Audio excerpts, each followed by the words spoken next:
In the serene city of Enugu, we find Father Chinedu, a man in his mid-20s, deep in thought. He sits alone in a small seminary classroom where the soft hum of academic discussion fills the air. Religious artwork and inspirational quotes decorate the walls. Dressed in a simple cassock, Chinedu gazes out the window at the lush greenery outside, his face reflecting a deep internal conflict. He clutches a worn Bible, his fingers tracing its edges as he struggles with the weight of his parents' expectations versus his own desires. The scene shifts to Umunze, where Father Chinedu, now a reverend father, stands in the richly decorated living room of his family home. His parents, Mr. and Mrs. Okeke, are seated with stern expressions. The room is adorned with traditional Igbo art and furniture, reflecting the family's cultural pride. Mr. Okeke, a man in his late 50s with a commanding presence, holds a letter as he addresses Chinedu.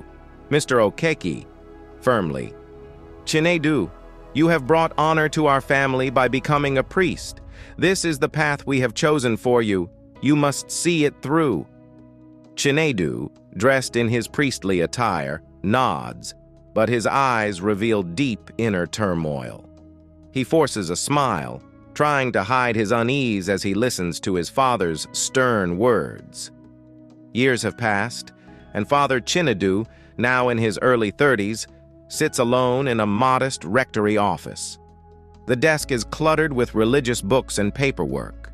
Chinedu's face is haggard, showing the strain of years of unfulfilled duty. With trembling hands, he writes a resignation letter, his heart heavy as he prepares to leave a role he never truly embraced. Back in Umunze, Mr. Okeke confronts Chinedu in their grand living room. His face is contorted with anger and disappointment, while Mrs. Okeke, in her early 50s, stands beside him with a worried expression and tear-filled eyes. Chinedu's younger brothers, Uche and Emeka, look on with confusion and sympathy. Mr. Okeke, furious, "You have brought shame upon our family. You are no longer a part of our legacy." Heartbroken, Chinedu exits quietly, his shoulders slumped in defeat. The atmosphere is tense, filled with the weight of rejection. Years later, Chinedu is seen in a small, impoverished town.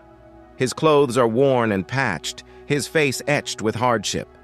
He works tirelessly at various odd jobs, far removed from the privileges his brothers enjoy. One day, he vanishes, leaving behind the struggles of his past to seek a new life elsewhere. Chinedu's family, having searched tirelessly, arrives at a modest home in a small village. They are surprised to find Chinedu living contentedly with his wife Nkechi and their 2 young children.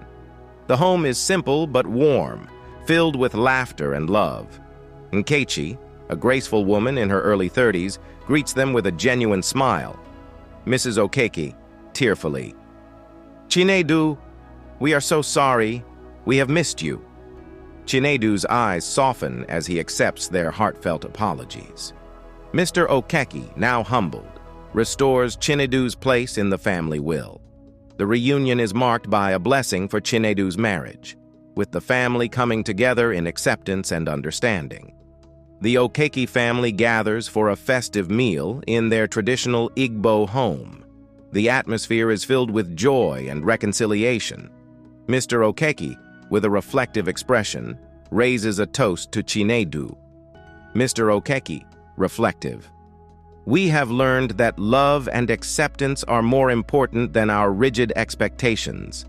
Chinedu's journey has taught us the importance of guiding our children while allowing them to choose their own paths." The family nods in agreement, their faces filled with warmth and newfound respect.